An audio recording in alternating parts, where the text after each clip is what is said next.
Boa noite, André. Boa noite, Vitão. Boa noite a todos que nos acompanham. Isso incomodava muito, tanto que o Carpini resolveu escalar o time titular, mesmo tendo um jogo que, na minha visão, no domingo é até mais importante do que o jogo de hoje, mas em função dessa quebra de tabu, foi com o time titular, apesar de, na minha opinião, não ter feito um grande jogo. São Paulo quebrou o tabu, beleza, acabou a zoação das torcidas e tal, mas na minha opinião, São Paulo não fez um bom jogo. E desde o início, mesmo quando tinha 11 contra 11, depois então piorou. Eu esperava um São Paulo muito mais agressivo, muito mais intenso, aproveitando essa fase ruim do Corinthians. Com todo respeito ao time do Corinthians, fazia tempo que eu não via um time do Corinthians tão fraco, tão desorganizado, tão sem recurso, tão sem inspiração.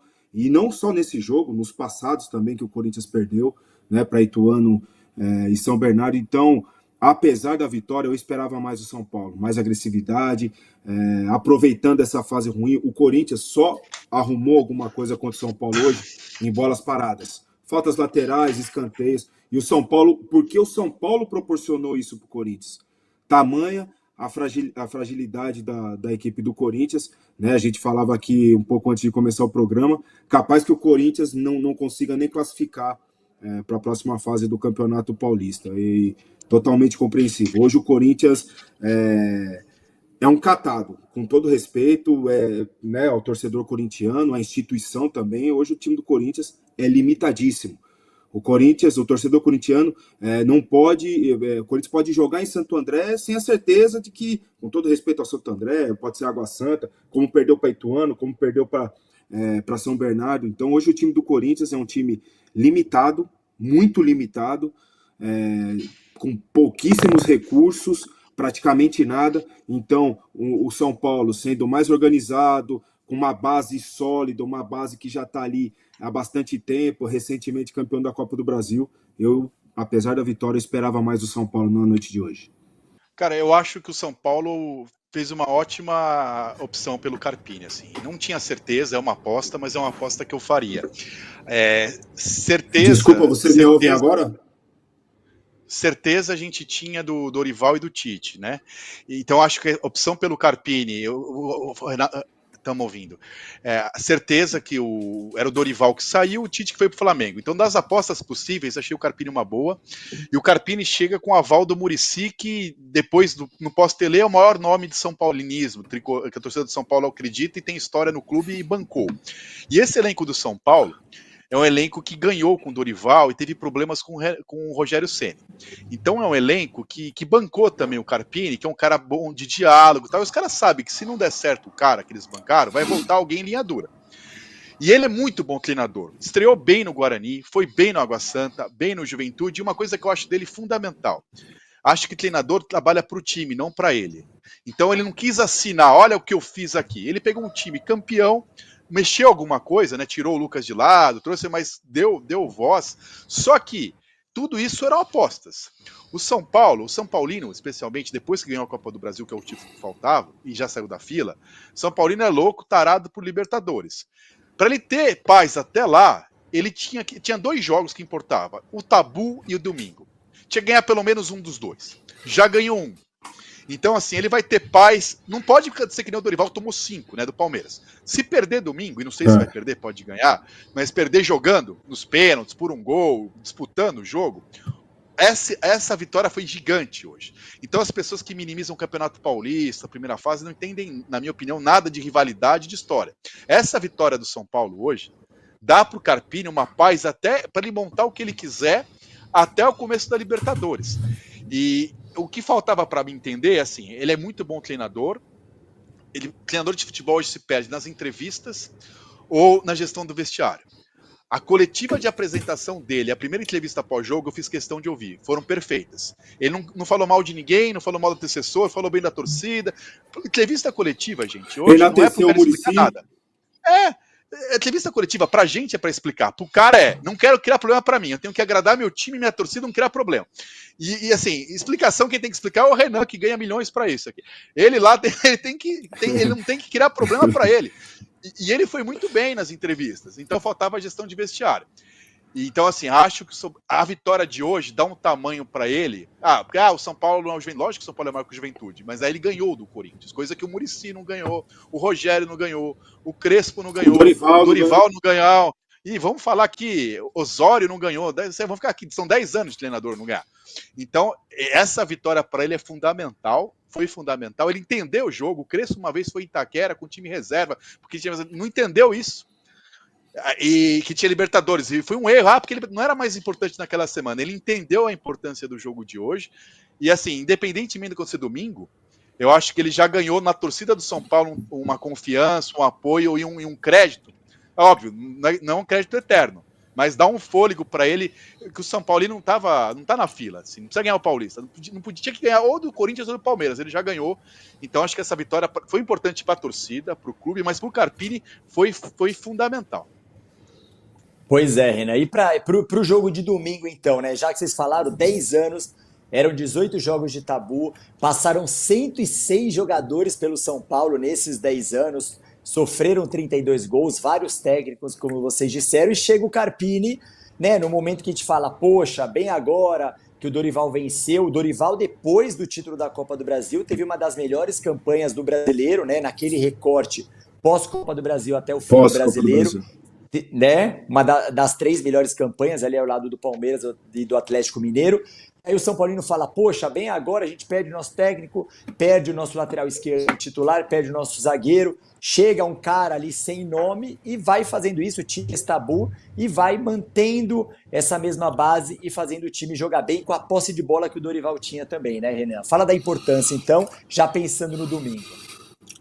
Eu concordo com tudo que o Vitão falou. O jogo de hoje para o Carpini foi espetacular. Você vê em 4 jogos como treinador de São Paulo. Vários outros dirigiram por mais de 100 e não conseguiram vencer o Corinthians lá na Neoquímica Arena. E hoje ele, com 4 jogos apenas à frente da equipe técnica do São Paulo, ele consegue vencer. Para ele é fundamental, espetacular. Ele ganha um tempinho, jogando nas mesmas características, bem parecidas que era o time do Dorival. Eu só achei que hoje que podia ser mais, que podia fazer mais. O São Paulo correu um pouco de risco, com um jogador a mais, correu um pouco de risco no final. O Corinthians fez o gol aos 88, 89. Ficou 5 minutos ainda, mais um escanteio e tal, aquele, sabe? Eu acho que poderia ser mais tranquilo, poderia, além da vitória, ser uma vitória mais cegada, mais tranquila, na minha opinião, né? Mas enfim, ele chega com moral para domingo, né? Eu também acho que a equipe do Palmeiras está um pouquinho à frente do São Paulo. O retrospecto do São Paulo contra o Palmeiras, principalmente em mata-mata, é muito bom, é muito melhor, mas eu vejo o elenco do Palmeiras um pouco acima, né? E o treinador que já está há bastante tempo aí. E um detalhe que o Vitão falou, ele falou a respeito do Mano e depois a respeito do Thiago.